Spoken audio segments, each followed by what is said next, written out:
মাত্র 110 রানে পাকিস্তানকে অল আউট করে লজ্জায় ফেলল বাংলাদেশের বোলাররা। দর্শক, টস জিতে পাকিস্তানকে ব্যাটিংয়ে পাঠিয়েছেন বাংলাদেশ অধিনায়ক লিটন কুমার দাস।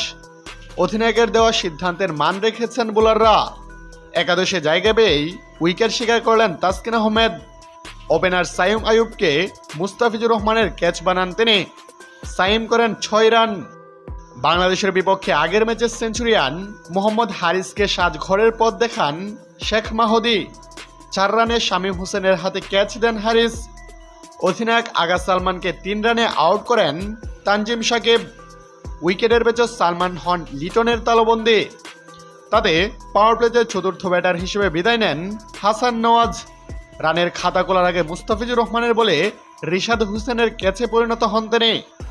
এতেই মূলত কোমর ভেঙে যায় পাকিস্তানের।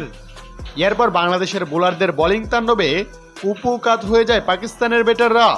তাতে মাত্র 110 রানে অল আউট হয়ে যায় তারা, যেখানে বাংলাদেশের হয়ে সর্বোচ্চ 4 উইকেট পেয়েছেন তাসকিন আহমেদ।